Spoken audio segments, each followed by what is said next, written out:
Hello, everyone. Welcome to Rare Conversations. I'm Richard Friend, broker and owner of Rare, and I'm here today. We have Miguel Ochoa with us. He's agreed to do a podcast, and it's really a treat to have him here. I consider Miguel one of the pillars of the Todos Santos community. He's been here, I think, a little longer than I have. He wears many different hats in the area. He's got, he's been involved in many different things. And what I just would like to say before I let Miguel take the floor and introduce him is that this is someone who kind of reflects the spirit of Todos Santos. And by that, I mean, he's someone that has maintained his artistic integrity with what he does in a business sense and with what he does building and also projects he does in the community. And that's why, in my opinion, he really reflects Todos Santos, the spirit of Todos Santos and what it is. So with that, I'd like to present Miguel Ochoa. And I just want to start with kind of, if you can give us a background story of how you got here, what brought you here initially and what year it was. Well, thank you for that introduction.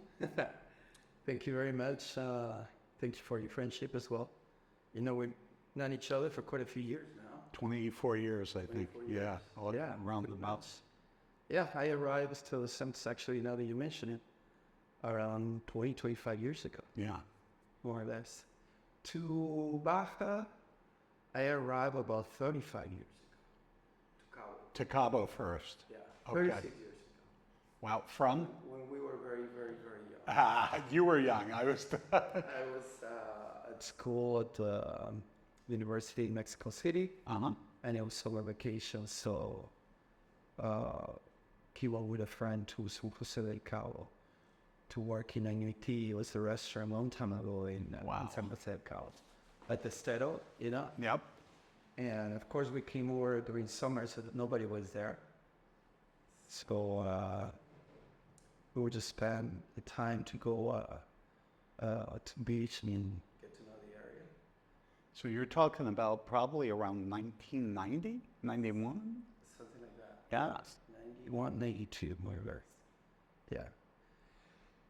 And it was a really nice experience. It turned into a year. And I played music during that time with my friend in different places.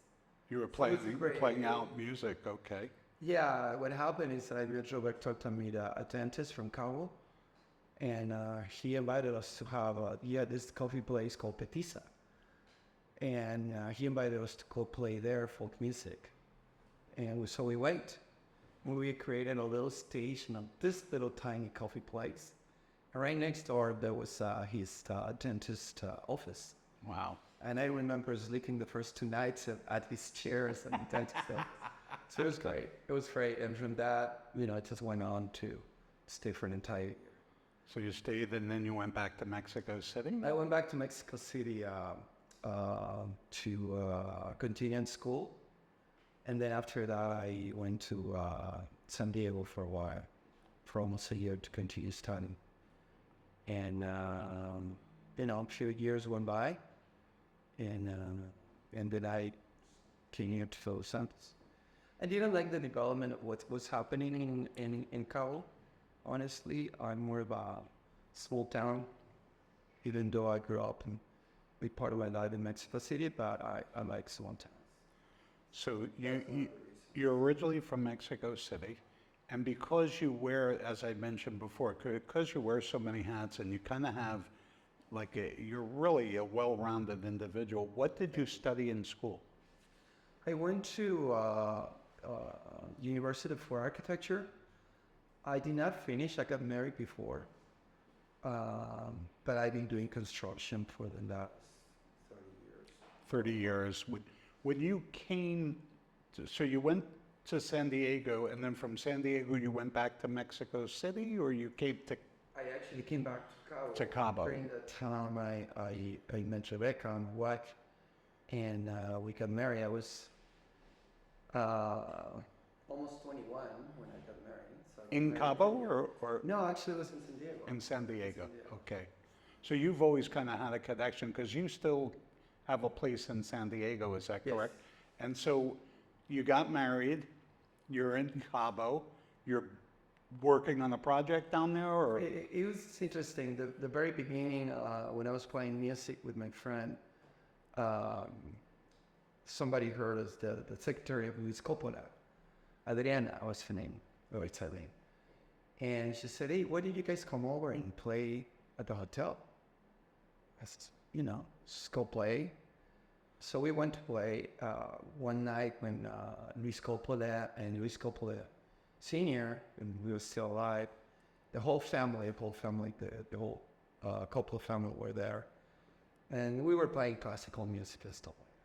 So they loved it. So we got to live in the hotel, play 3 times a week, ordering from the menu. We were single.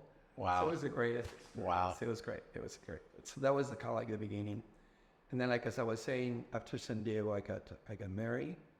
I started to work for a company, real estate company. In Cabo. In Cabo. And that was Grupo Situr. Okay. Many years ago. I don't think I've ever heard of it. Yeah, it was one of the biggest companies in real estate in tourism. Wow. And then I went to Manzanillo as a manager on sales. And then they were going to send me to Monterrey and be in charge of an area over there. And I honestly didn't care much for the weather in Monterrey. It's kind of extreme. I mean, people are super nice, but the weather is super extreme. So I went to where I grew up part of my life in Querétaro. Okay. We went to Querétaro. And then after Querétaro, I had 2 kids. And after Querétaro, then I decided to move back into Todos Santos. And 25 years ago. And were the kids born in Querétaro, or? Miguel Angel was born in Querétaro. Amanda actually was born in when we were living in Cabo. In Cabo. We went to the past for her to be born, and then we went back to Cabo. So Amanda is 31 years old, and Miguel Angel is almost 25 now. They live in San Diego. They both live there, both are in. So let me segue real quick and talk a little bit, because Miguel had mentioned kind of his music. He started with music in Cabo.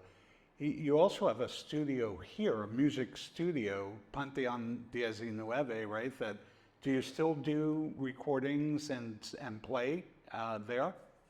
Yes. It's actually, right now during the slow season, we close it down.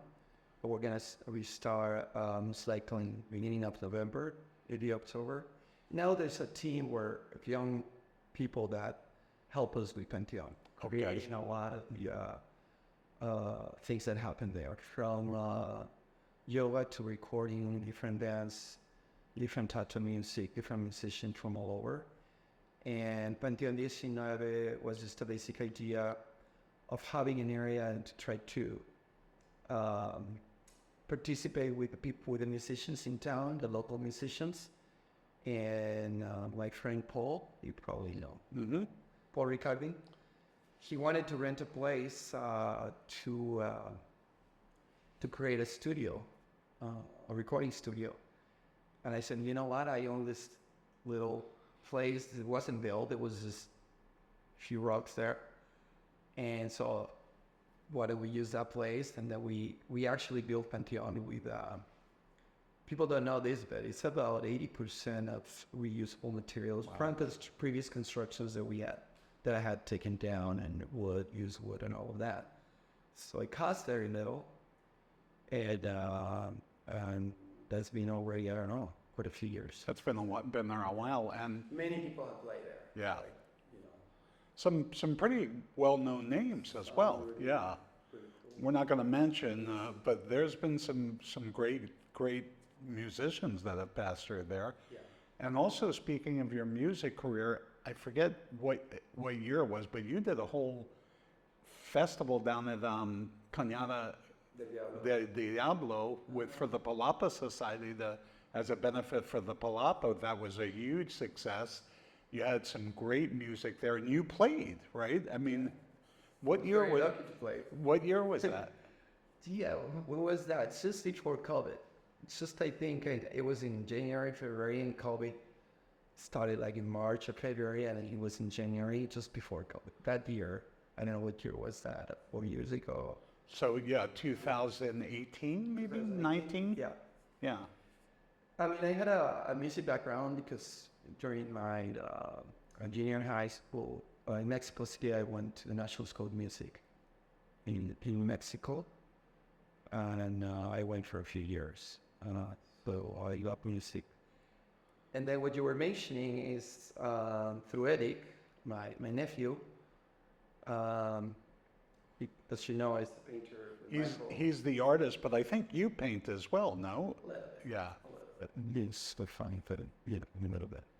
Anyway, through him, I met JP John Paul Jones, which was, I didn't even know who he was, to be honest with you. And then we became friends, and then we started playing Mexican and Latin American folk music. Because, as you know, he plays the Mandolin, right? And we started to practice a few songs. We played at when Michael and Eric were still had the gallery. Yep. Or Cañada del Diablo. They invited us, and we played, over 20 people, and we became friends, and then we started the idea of having a little concert for the Palapa Society, and then that went into something bigger, and I don't know if you were there. I was there. It was phenomenal, and what a treat to have John Paul Jones from Led Zeppelin playing. You're playing with him. He's on mandolin, and just what a fantastic, and it's just. Yeah. That's kind of a testament to what you've done with the community. I remember years ago, I think you might have been involved. I remember kind of Joan Baez played a few songs down in, I think, almost the same location. Exactly. Yeah. I even danced with her. And that was that was early 2000s. Yeah. And I think you're involved in that, right? You kind of helped. I got to meet her through a common friend, used to be your manager, financial manager. Chini Triolo, and she had a property where Pachamama is, or now that is called Tribu Todos Santos. She owned a property there, and we became friends, and every now and then we would play music. She plays folk music. Right. So yeah. That was great. That was a great experience. So we're going to go from music. Let's go into a little bit of You started with construction in Todos Santos. I think it's fair to say that you were one of the kind of pioneers of building in Las Tunas and north of Las Tunas.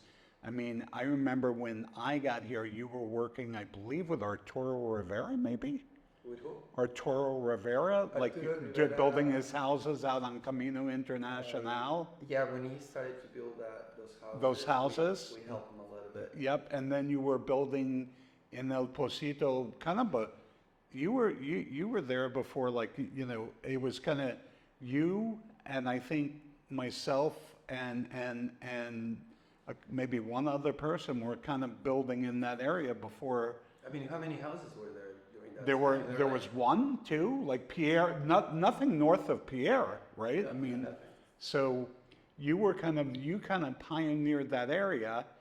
And you then built. I don't know if I feel good about that or not. Well, it was going to happen with or without, right? But you also had already kind of built a name for yourself in La Posa, right? You were at that time. You started your house in La Posa. I don't know if you had the apartments or the hotel in La Posa yet, but you had your house, right? Yeah, I mean, I've been doing construction since very little. My dad built an entire house out of wood, part by part, and you could actually take it apart and then put it back together. I started to learn construction, and I love construction, and always enjoyed it. And you're right. I mean, I built a house in Cabo. Then when we moved here, finally, I started the construction, but in the Casillas, when we were doing business together. You guys were collaborated on a couple of Baja places. builders. Baja Builders, that's right.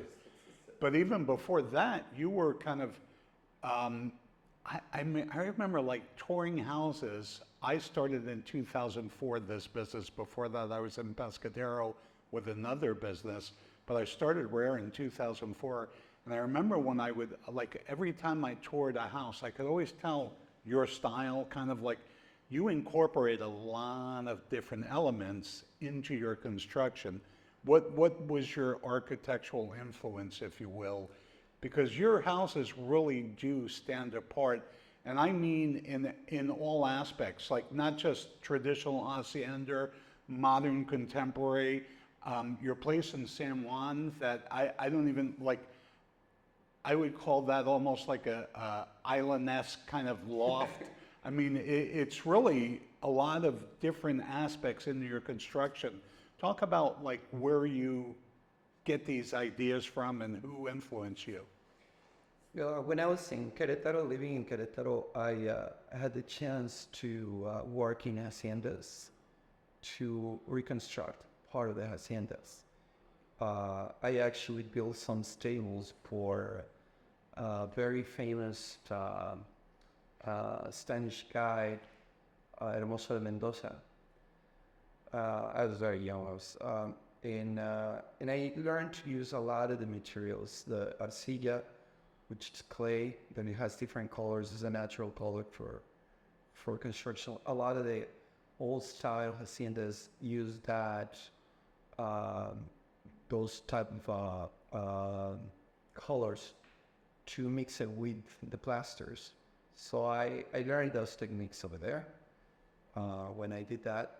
And then when I arrived here, there was really not much influence in general from other places, but what you had here. And it was more like an island during those years because materials, we didn't have that many materials. You could not get a lot of the stuff here, or it would take a long time to try to get something from England, you know. Not until a few years ago, you know, you got places all over for construction, and of course the cable. So doing that, I think you just kind of develop, you know, of what you like. In my case, I started to move towards using all the materials, local materials, because for me it was a need to use those materials. You couldn't find other things. So I started using palo de arco among the other people, you know, start using the plaster, combining different things on the plaster so it doesn't break so much, you know, concrete with peraceleco, with other materials, with very fine sand, and adding the colors into it, using a lot of the pulidos, which now a lot of people use this. I'm not saying it wasn't my idea, but it was part of what you see even at Casa de la Cultura, the fine floors, you know, right, and that plastering. So it was just for me to a common sense to try to use those things, a flat stone, you know, piedra laja. So just to use those materials, I think that developed into a certain style that a lot of us that we have been building here, it's called like a common part of the Todos Santos, I would say. You don't see it that much in other places. And then a little bit in Pescadero. Yeah. But you don't see, I think, a lot of the way the houses are built or the techniques used in some other places. Just to give you a bit of a background, Miguel has has gone from, I think, all ends of the building spectrum. Rustic traditional hacienda homes, modern contemporary, and I mean gorgeous, that you might find in the Hamptons. You've built yoga like I'm just going to go over some of the stuff that Miguel has had his hand and projects that he's been involved in. Hotel downtown Casa Tota. You've got the old Pachamama, which is now La Tribu. That was teepees. You started building. You were the first in this area for sure that built teepees from like plastered teepees, right? You see the technique with the old houses, that were built on the hills for the small houses here using palo de arco. Palo de Arco Plaster. and plaster and some over. other materials, but yeah. Which was like I had never seen that before till you kind of introduced that. Then also, I believe you still have out in Agua Blanca. You have, I honestly don't even know. Is it a hotel? Is it just a kind of a place where you've taken boats? That's still going on. We actually moved just this last 15, last month. We actually moved a lot of the. I'll tell you the idea. My idea was to create a little bit something different over there, right in front of the beach, and the rules and regulations to build something on the beach are very tough. And then one time I went to La Paz and I saw these sailboats, just basically getting really bad because of the weather. The original owners had abandoned those boats, so the what do you call it, where they keep the sailboats and everything, like the dry marina, had all these boats that they had kept for many years.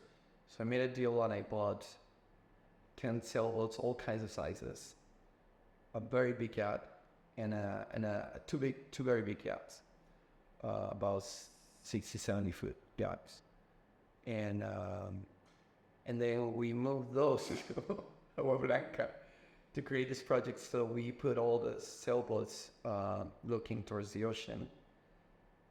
One of the yachts, we empty it and we create it into a pool. We use fiberglass, and so we turn it into a pool. And the other one was for the employees, the big yacht, to stay there. And now that's going to be part of what I'm doing at what I call Baja Nomads in Pescadero. In La Mesa, in Pescadero, that's Baja Nomads. I think used to be La Tribu, or yeah. Called Baja Nomads now. And so, just, I mean, if this gives you any idea of who we're speaking to here today, he's taken sailboats and yachts, put them out where basically it's uninhabited in Agua Blanca, which I think will be the future of this area. It's all moving north, and you put it on a piece of beachfront property, kind of in the middle of nowhere.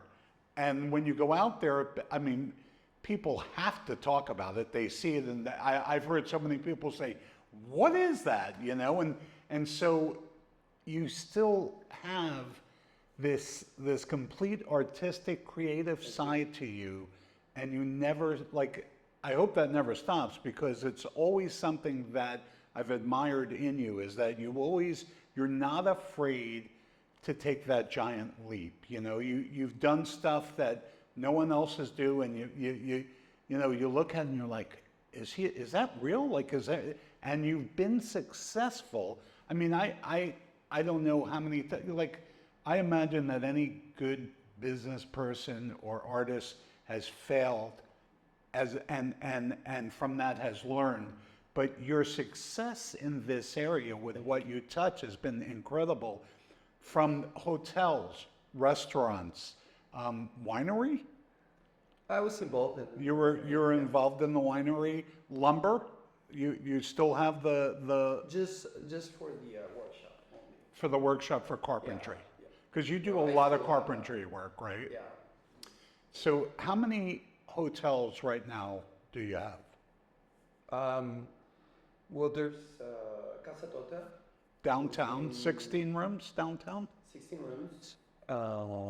Since 2000, what has it been since 2011? That's when you opened, but you purchased the land and did a complete remodel. It was the store town. That's right. Convenient with Doña Tota. That's correct. Which I don't know if it happened to you, but I love to go into the little store, and she used to sell this little cokes. The bottle. They were extremely cold, and it was hot during summer. It was like, here, one of those things.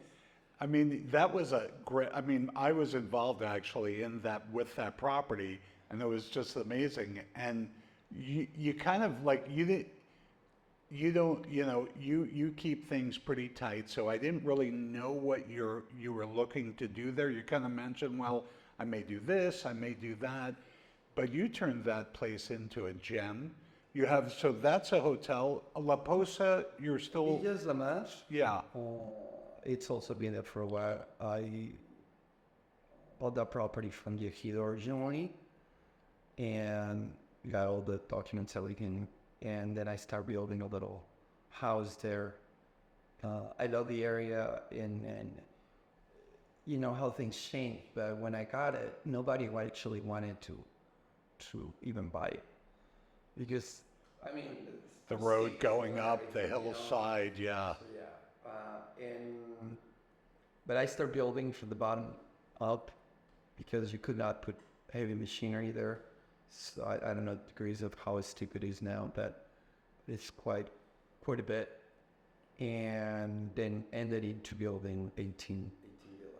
And is that a hotel or is it just Airbnb kind of? It's a combination. Lodging? We don't have restaurants or anything, but it's lodging mainly.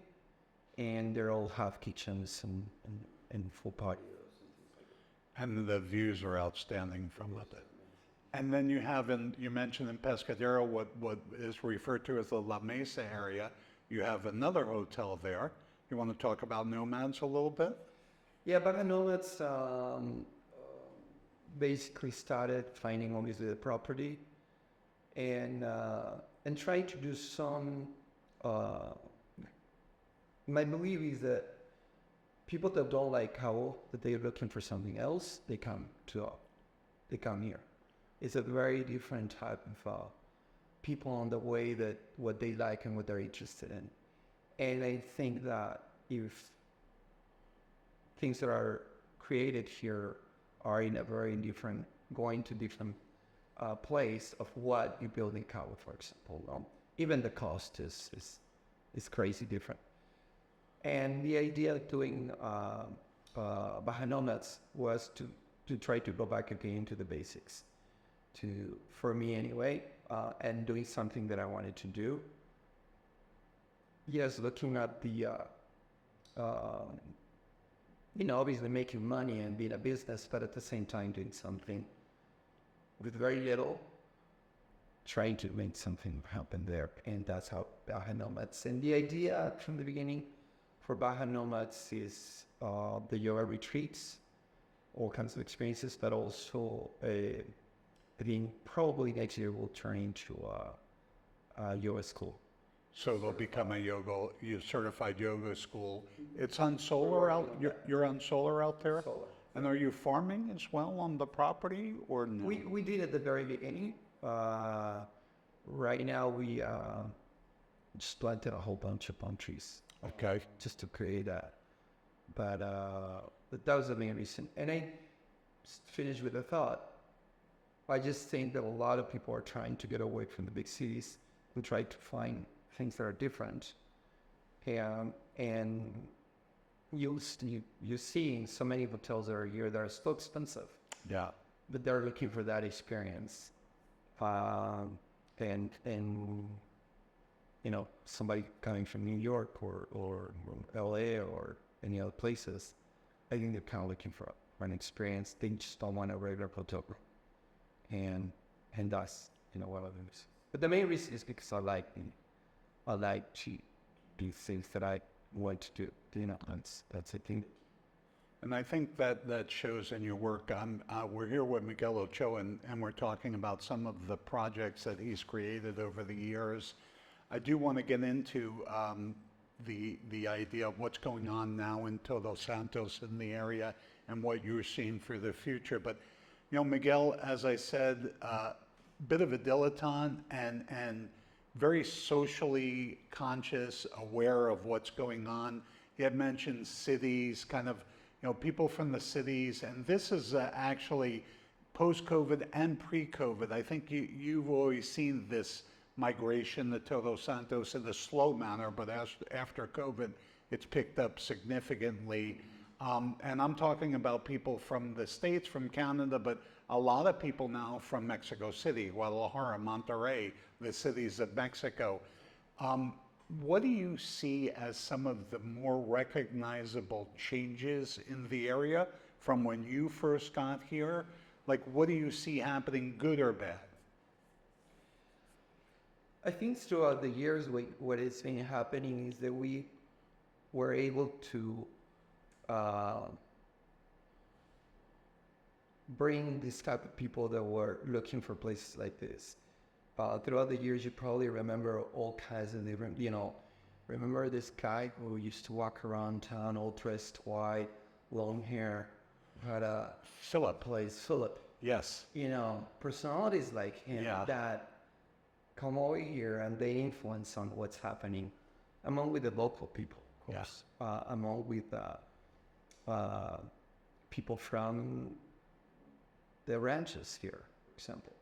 So there's been a nice combination between all of that. And I really do believe that we're kind of, society is dividing it into the people who are very technological and want to have that, and they want to be in the big cities and everything. And everything is among with cell phones and computers and everything. But I think there's the other part where people, they're still using the laptops and the phones and everything, but they want to go back to the basic a little bit, and they don't want to be so much low. And I think places like Todos Santos still kicks that option to them and to us, and it kind of takes you away from the rest. And I think that's going to be more and more and more you see on the cities, in the big cities. So that Miguel Ochoa also just kind of bringing to the forefront another great idea of his. We'll call it technological detachment. And what brought, like when you came here, did you have family here when you came here, or were you the first of your family that come here? Originally, when I first came to Cabo, I was the first one, and then my brother started visiting and all of that. And then, for example, my brother too ended up staying here with his whole family. And he arrived even to Todos Santos before I did. And now I have my brother Alfredo who's been here for many, many years too. You mentioned your nephew Eric is here. Eddie has been here for many years, and now he's married and he has a son. Just the Ochoa family. The Ochoa family is yeah. And what was your first attraction at Todos? I know you mentioned you went to Cabo, but what brought you up here? I think the slow pace of life. I think that's the main thing, and also the fact that we didn't have swimmable beaches. Yeah, exactly. Because I think that Todos Santos was, you probably agree, when we come to we found it, we had that, and yeah, I mean that's very important here. It's and having the option to go to Cabo or La Paz or to Mexico City or to San Diego. It's a very location-wise, I think it's amazing. Central location between the capital, between the tourist area. You have access to a lot of things, especially an international airport. So location-wise, you're right. For someone who the weather, being on the Pacific side, for someone who came here, you came here with a family years ago. What advice would you give someone now coming to Todos Santos with a family, starting that kind of life with a family? You've had,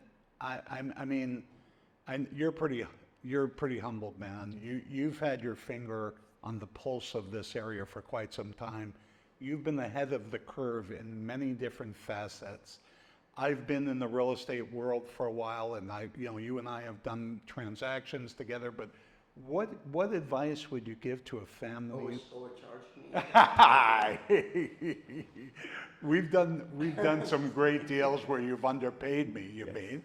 And what advice would you give to a family that's coming now in 2024, 25? What would you say? Hey, you're starting with your family here. What would you tell them? Well, I think, first of all, I don't think the people that arrived here are families in general. I think a lot of single people or couples that didn't have kids. Because, you know, I think just recently a lot of families, especially from Correct. are coming here with their dogs, and it's typical, you know, from Mexico City, the couple with the 2 dogs and the 2 kids. Yeah. You see that all Yeah, a the time, lot. you know, it's kind of a constant. I don't know if I'm the right person to give advice on that. Thank you for asking me. I just think that if you're just thinking about making money, I think it's the wrong approach. And I think that Todos Santos either is going to accept you and help you and protect you, or it's going to spit you out. You know, I think, and I've seen that a lot. Yeah. So if you're just coming here to make money, and that's your main thing, I don't think it's the right place, even though I think a lot of people are being extremely good about doing that. But I think if it's a combination between a lifestyle and being able to make money and have a business or creating, I think that's the right. Not until very recently, we have better schools for kids. Yep. And you know, and basically what happened in Chicago as well. I think federal schools are getting better, they're catching on, I think. And what I like the best is I think it's a community that we can still see what's going on. We can see what's happening. And hopefully for many more years. And I think it's going to take a long time for things to change. And hopefully, I mean, it just depends on, I guess, on everyone to try to move it to the right part of the development. I think that you had mentioned the change. I think we've probably seen more change during the COVID, post-COVID years than we had 20 years prior to that, you know, in my opinion. It's been, I mean, even for the last 5 years, it's been, you know. What do you see, you know, I know we've got to wrap up, but what do you see for the future of Todos Santos? Do you think that we'll continue in this kind of, what I will call this tranquilidad, like environment where people are coming here for a lot of the same reasons? You had mentioned lifestyle, you had mentioned the peace, the calm. Do you think that's going to continue? Are we going to grow? You know, people are worried like this is becoming a combo. I don't see that. But I mean, people say, oh, it's the next Tulum. They compare it to that. I see that. Do you think we'll be able to maintain that small town personality? That just depends on what we do and the type of people that come here. I know a lot of friends that came from Tulum and they just didn't get it. They just went back. Yeah. And they thought that everything was gonna be like Tulum or the way they did it, and the town's just like. Thank you very much. See you. We close at 9. Yeah. If you have somebody from Mexico City or any other place and coming here and demanding things because the service is a completely different thing, I think if you don't understand the town, if you don't understand what's happening, and if you don't give yourself time for that, you're never gonna get it. People that come here and get it, I think those are the ones that create positive point to it. And I think if we go towards that direction, things can be controlled. But if it goes into just money, I mean, that's gonna be a disaster because there's not gonna be any control. Yeah, I agree. I think if you allow yourself, if you come here and you just practice, it's a great lesson for me. It was a great lesson in patience and just kind of being able to live in your own skin for a while and recognize that things just don't move at the normal pace that you would in a city or other places. And if you're comfortable with that, I think you'll start to recognize that this is a great spot, you know. more than anybody, you get it because you've been here. You've been how many years? You took your time to do everything you've done, and as the kind We both have had some really nice fortune in the area as far as lifestyle and business. I really, I feel like we've kind of, delved in the same neighborhoods, but you have, I'm just following your steps. contrary. I look at what you've done and Yeah. it's really super admirable for also that you still keep like your feet on the ground in the community. You also, I forgot to mention, you have a ranch up in the mountains too, right? You're still, yeah. I mean, you really are that well kind of, this dilettante of all things, and you kind of, you get to the mountains, you get to the ocean, you get to the cities, you really put yourself out in different areas, and it's, I think, if someone were to look at you and write your book, they would say Miguel Ochoa has lived a life, and I think that's fantastic. So my hat's off to you. I really appreciate you doing this podcast, and I think we should probably. First time ever. Yeah, I think we should probably. It'll probably take us part two, a sequel to this, because there is a lot more that we're leaving out. So, thank you, Miguel. I really appreciate it. Okay. Thanks so much. Good stuff. Good. You want to record like a outro or whatever? Sure.